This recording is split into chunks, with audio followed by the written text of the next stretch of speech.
Hi there, Rabbi. How you doing today? Um, I'm good, Joe, but there are some things on my mind about bridges, you can imagine.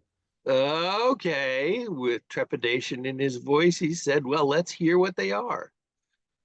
Well, when the container ship rammed the Francis Scott Key Bridge in Baltimore, I watched it early in the morning. Somebody posted it or I saw it happening, couldn't believe it. Then later on, I'm watching on the news with my wife, and we turned to each other and said, this is going to cost the shipping company billions of dollars because one of their ships destroyed a bridge. Then I heard President Biden say, oh no, the American taxpayer will pay to repair the bridge.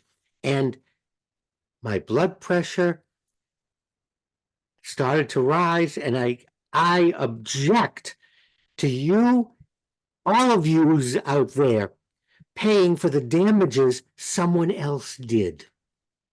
So, this is not a descent into materialism by our beloved Rabbi. You have a point to make based on Jewish principles. Am I correct? You are correct. The Talmud discusses, there are very large sections in the Talmud that discuss responsibility for damages that a person causes or that an animal owned by that person causes or a cart owned by that person causes.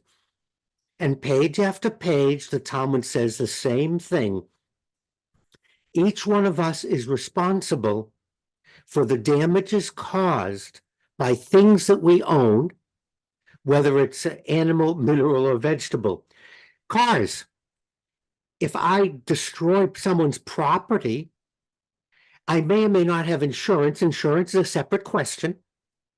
Separate question. The Talmud says I am responsible for the damages that my vehicle causes, or my dog, or my ox, or any of my sheep. Well, I can understand that, and it seems like a very simple and straightforward principle. However, there's these things I've heard of called lawyers, and they tend to get involved in these situations. Now, to use your ox example, if my ox wanders into my neighbor's yard and eats all his tomatoes, what do oxes eat in the garden? Who knows? But if the neighbor left his gate unlocked so that my ox could get into his garden, whose responsibility is it? The Talmud talks about negligence and responsibility. Ultimately, you are responsible for your ox because your ox should have been restrained. It shouldn't depend on your neighbor keeping his gate closed. Just like your automobile, if something happens, you are responsible for the damages it causes. I mean, you can blame your mechanic, you can blame the car dealer, blame anybody you want. Each one of us is responsible for the damages we cause. Isn't what we're really saying that we all should take personal responsibility? Absolutely. And that's why we have insurance.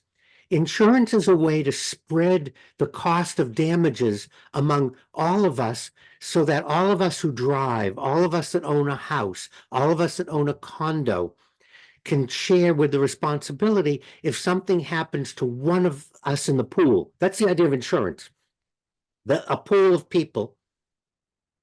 And isn't there something in insurance that says acts of God? I love that phrase because that's a lawyer's way of playing games with something. But again, that's insurance. The Talmud isn't addressing that. It doesn't change. We are responsible for our actions.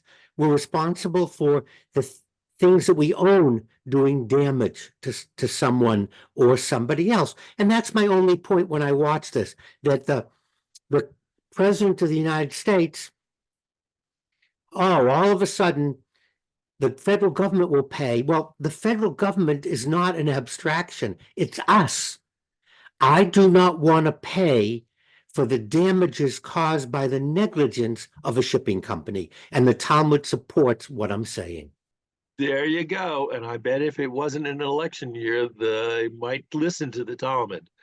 But I know who I like to listen to every week, and that is you, Rabbi. Thanks for your opinions and wisdom. I want to officially notify all lawyers that these opinions are shared by the rabbi are not necessarily those of this channel. So don't sue me. Thank you, Joe. And that's my message, that each of us has a responsibility for the things we own and a responsibility for the actions we take. And here we're watching it on a grand scale.